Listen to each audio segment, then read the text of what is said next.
Le plan de trading de Smart Bourse avec un nouveau partenaire. Donc chaque lundi à 12h30, ce sont les équipes d'IG qui nous accompagneront pour ce rendez-vous hebdomadaire. Alexandre Baradez, bonjour. Bonjour Grégoire. Merci beaucoup d'être avec nous. Vous êtes chef analyste chez IG. Donc ce rendez-vous se poursuit désormais avec vous et les équipes d'IG. L'idée étant toujours la même, de faire un état des lieux technique du marché et d'envisager les scénarios possibles dans les jours qui viennent ou les semaines qui viennent. État des lieux après une semaine qui aura été encore une semaine très agité, on l'a vu sur les indices actions, Alexandre, avec l'idée que la plupart des grands indices actions sont allés retester des points bas de l'année, voire de 2 ans aux États-Unis et en Europe, mais que sur ces niveaux-là, on n'a pas observé de relais supplémentaires à la baisse. Oui, c'est ça. C'est-à-dire qu'il y a quand même une étape qui a été franchie. Les gros indices, que ce soit les indices européens, les indices américains, ont repris la partie excès, ce qu'on peut qualifier d'excès, au-dessus des niveaux pré-Covid finalement, et on est revenu sur ces niveaux de 2020, février 2020. Il y a des gros indices américains également. On parle du Dow Jones, par exemple, qui est revenu même un petit peu en dessous de ces niveaux. Le Russell 2000 aussi, les small cap US sont même carrément en dessous des niveaux pré-Covid. Et puis les très gros indices, donc plus sensibles à la tech, S&P ou Nasdaq, eux, il y a encore un petit peu de chemin à parcourir. S&P, il faut 4-5% pour taper le niveau de février 2020. Et le Nasdaq, voilà, là aussi, un bon 6-7% pour y aller. Donc on parle du point haut avant le déclenchement de la crise Covid, fin février. Avant l'accélération, avant que le marché commence à chuter. Et c'est vrai que si on regarde en Europe, effectivement, le CAC 40 par exemple. Prenons le CAC Total Return. Ouais. Donc, dividende réinvesti, effectivement, celui qu'il faut regarder quand même de temps en temps pour bien comprendre où on en est. C'est ça, parce que dividende réinvesti, effectivement, on a souvent l'image du CAC qui est sous ses sommets de 2000 bulles Internet et puis de 2007, crise des subprimes. Mais en fait, non, quand on inclut les dividendes, et c'est ce qui montre aussi que les marchés, vous êtes toujours gagnant quand vous restez sur la durée sur les marchés. Le CAC le montre très bien. Mais ce qui nous intéresse, c'est que le CAC dividende inclus, on voit la partie excessive où on est sorti donc par le haut de cette zone vraiment très, très tendancielle depuis les années 2010, et finalement on a réintégré ce espèce de canal en fait, et on revient sur les niveaux de pré-Covid, et donc c'est un vrai palier, c'est un niveau où on peut se dire que techniquement il y a des choses à tenter là-dessus. Alors effectivement là c'est plan de trading, donc est-ce qu'à très court terme ce sera payant? Ça, personne n'a la réponse absolue à cela, mais c'est clair que l'environnement dans lequel on retouche ces niveaux-là, il y a encore une volatilité aux alentours de 30 en Europe, le CAC DAX à 30, sur la partie américaine 32 ce matin. C'est pas des niveaux où on peut se dire que on a touché avec ce qu'il nous fallait comme capitulation possible, avec une volatilité qui d'un seul coup spike et puis commence à retracer. Là il n'y a pas eu de pic de vol en fait, la volatilité a progressé et puis elle s'installe à 30. Donc ce qui manque quand même, c'est des catalyseurs aussi un peu macro. Techniquement, il y a des choses très évidentes sur ce niveau-là. Ouais. Il faudrait qu'on assiste à ce qui a amené finalement à ce marché à baisser, des taux qui montent, un dollar qui a été très fort aussi, des banquiers centraux, un message pour l'instant quasiment à sens unique. Il faudrait qu'on ait le cumul entre retester ces niveaux et puis commencer à avoir une détente sur des facteurs un peu macro en fait. Taux, politique monétaire, géopolitique ce serait le mieux. Et c'est ça qui manque encore un petit peu au-delà des niveaux techniques. En fait. Ouais, on ne voit pas... à court terme en tout cas, quand je dis à court terme, à horizon quelques semaines ou quelques mois, ce qui pourrait vraiment changer dans le paysage global macro. Non, ça, on ne voit pas, mais on voit quand même qu'au niveau des banquiers centraux, pour faire très rapide, la semaine dernière, c'est Mary Daly, par exemple, de la Fed. On a eu des petites phrases comme ça qui nous laissent comprendre que ce que la Fed ou Wester George a les mêmes propos, qu'ils nous font prendre conscience qu'eux ont intégré le fait que la Fed a fait beaucoup de choses et que ça va produire ses effets a posteriori. Donc, en gros, sous-entendant, il ne faut pas non plus en faire trop à court terme parce que ce qu'on a mis va produire des effets. Et d'autres phrases qui laissent entendre que la Fed, on le sait, elle est data dépendante. Mais Mary Daly, elle le répète, elle nous a dit l'immobilier ralentit, les ventes de détail ralentissent, etc. Ce genre de marché du travail refroidit un peu. Voilà. Et c'est pas non plus le Jérôme Powell de Jackson Hole. Voilà. C'est-à-dire que derrière le logiciel hawkish, il y a quand même un cerveau dovish qui reste présent chez certains ou certaines banquières centrales. Complètement. Et puis surtout, il nous rappelle aussi que, et ça, on le sait, mais c'est bien de l'entendre dire de la part de banquiers centraux, c'est que les données d'inflation, elles sont retardées. C'est des données qui intègrent des données qui sont déjà, qui appartiennent déjà au passé. Ça veut donc dire que les banquiers centraux, certains d'entre eux, comprennent que tout ne repose pas que sur l'inflation, qu'il y a des indicateurs aussi avancés, du coup, qui donnent déjà des signaux peut-être de quelque chose. Donc, c'est pas encore assez costaud pour que le marché se détende, on n'a pas encore des signaux pour l'instant sur le CAC, mais en tout cas, d'un point de vue technique, on est sur un gros morceau. Comment on regarde la situation à plus court terme, là, si on regarde le CAC 40, par exemple, en hebdomadaire, weekly, Alexandre? Il n'est pas trop court terme, mais ce qui est intéressant de remarquer, c'est qu'on est là aussi sur du hors dividende, ce qui est le cas actuellement à l'écran. On voit qu'on est sur des très gros niveaux techniques, on voit des zones qui relient tous les points bas en fait post-crise des subprimes. On est venu la chercher au point près cette zone-là, et puis une deuxième zone qui recouvre des sommets de 2009, des sommets de 2013, etc. On voit que c'est une vraie zone technique, sur laquelle on est tapé et on tente de rebondir. Donc, ça renvoie le même message, c'est-à-dire que pour aller plus bas, il faut que on met le technique et la macro là, et la géopolitique. Il faut, pour que ça aille plus bas, il faut que quelque chose, un risque qu'on a déjà vu, soit se durcisse. Effectivement, des chiffres d'inflation qui seront encore pires, un pétrole qui repart complètement, malheureusement un truc géopolitique où ça se durcit. Mais s'il n'y a pas ça, ça veut dire que pour l'instant, on ne peut pas considérer que ces supports soient fragiles. Ils ont tenu et ils renvoient le CAC. Donc pour l'instant, moi je serais plutôt observer, est-ce qu'il y a du relais dans cette phase de rebond? Et là, on peut zoomer encore un peu plus sur le CAC en unité 1 heure, donc c'est le troisième graphique. En daily. Voilà, on voit que sur 6050 points, depuis quelques jours, c'est la zone où le marché tente une fois de se reprendre. Il vient combler le gap qui s'était ouvert dans la phase d'accélération. On tente deuxième fois la semaine dernière de rattacher les 6050, on les a à peine touchés. Et finalement, on observe une phase un peu consolidante depuis une quinzaine de jours qui se met en place.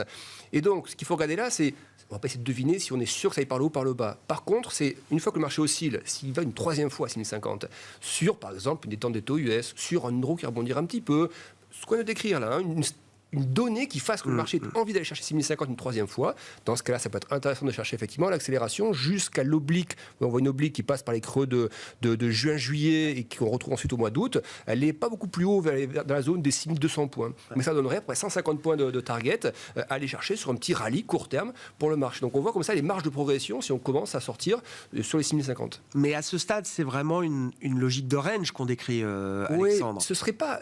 Vu que de la manière dont on décrit l'inflation, cette inflation collante, d'accord, on va avoir du mal à se débarrasser. On voit que les banquiers centraux ne sont pas embarqués dans un truc de 3 jours.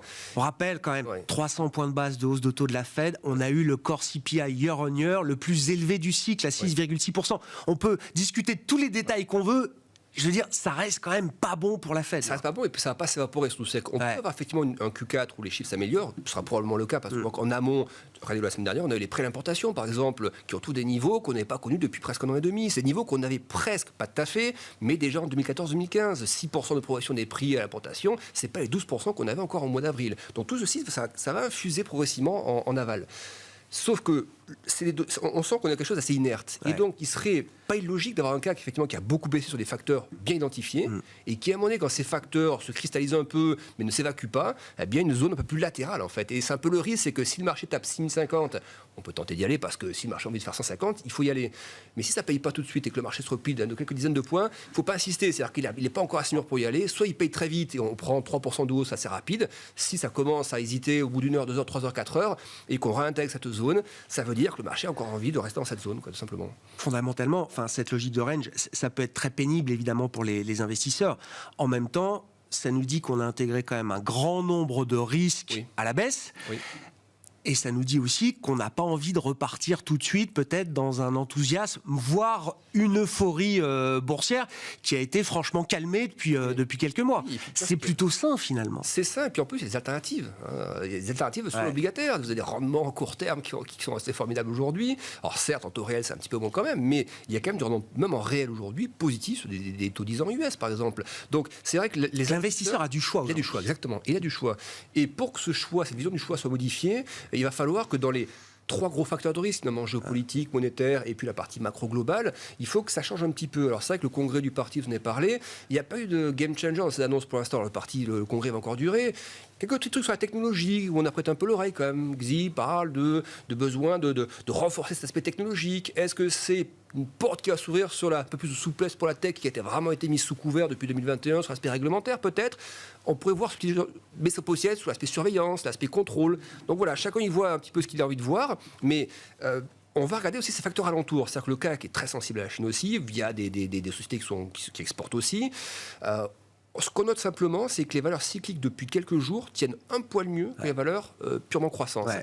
Et donc, s'il s'avère, et malheureusement on n'aura pas les stats chinoises, moi j'aurais aimé les avoir, si on avait les stats chinoises typiquement là, qui s'améliorent un peu, et que le CAC commence à taper 6050, là vous avez un bon signal du cyclique qui rebondit sur les stats chinoises, là ça a des signaux techniques plus de la macro. Qu'est-ce que ça donne si on regarde le DAX allemand ? L'Allemagne est en première ligne sur ces sujets, sur la question du ralentissement chinois, sur la question de la crise énergétique, etc. Oui. Qu'est-ce qu'on peut dire de la configuration technique du DAX ? Déjà, d'un point de vue, il faut savoir que le DAX tel qu'il est représenté là, il inclut les dividendes. Donc lui, il inclut absolument tout. On pourrait dézoomer encore un petit peu, ce que j'ai pas fait, mais en fait, le niveau de 12 000 points, c'est des niveaux qu'on connaissait déjà en 2015. Dividendes inclus. Donc ça veut dire qu'on a vraiment fait une marche arrière complète, alors que la perf des boîtes allemandes n'est pas revenue, même si elle s'est dégradée, n'est pas revenue sur les niveaux de 2015.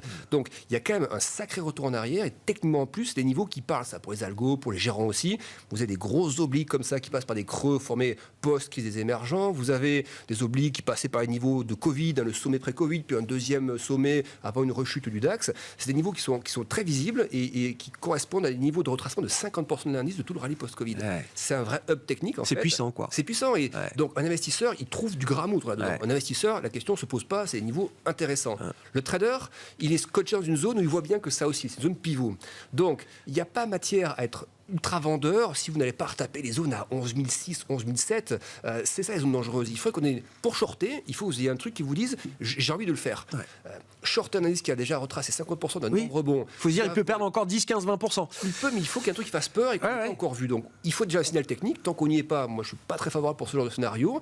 Et c'est plutôt le positionnement comme pour le CAC. C'est-à-dire qu'on a vu que les cycliques tiennent un poil mieux depuis quelques jours. Si ça veut durer, c'est-à-dire si on arrive à retester les plus hauts des derniers jours. Donc, on pourrait zoomer sur un graphique, le dernier graphique en unité 1 heure, où on voit une petite zone de résistance. Des derniers jours, je ne l'ai plus en tête, on va la voir à l'écran. Mais en fait, si on revient à cette zone des 15 derniers jours en gros de résistance, voilà, on la voit ici, c'est 12 650, 12 007. On voit qu'après, d'un point de vue technique, il n'y a pas grand-chose dans la zone des 13 100, 13 200. Et là aussi, ça vous donne en fait un objectif technique à aller chercher. Et ça peut être, oui, un double creux, ça peut être, il y a plein de possibilités graphiques là-dessus. Mais ce qui manque, c'est le trigger. Donc, le déclencheur, techniquement, on ne l'a pas.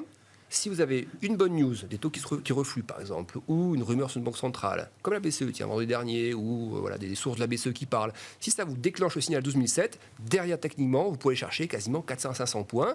Ça vous donne un objectif de gain avec un risque finalement qui est assez mesurable. Qu'est-ce qu'on peut dire sur le front des devises pour conclure, Alexandre? Parce que beaucoup de la discussion se retrouve dans la force continue du dollar, par exemple. Oui. Ben, il faut bien regarder justement en parallèle, en signaux corrélés. Si vous avez un DAX qui tape 12 007 avec un euro qui rebondit au même moment, ça c'est plutôt des bons signaux. Parce que l'euro a baissé en même temps que les indices, suite à la force dollar, à la force des taux. Si le dollar se détend, donc l'euro rebondit un peu, ça ramène les indices avec. Et puis vous avez aussi des actifs un peu à risque qui repartent aussi un petit peu. L'euro qui remonte, c'est riscon aujourd'hui. C'est riscon, oui, complètement riscon, complètement. Et surtout, par exemple, ça vient de la géopolitique aussi. Ça peut aussi venir de là. On attend beaucoup de la partie monétaire.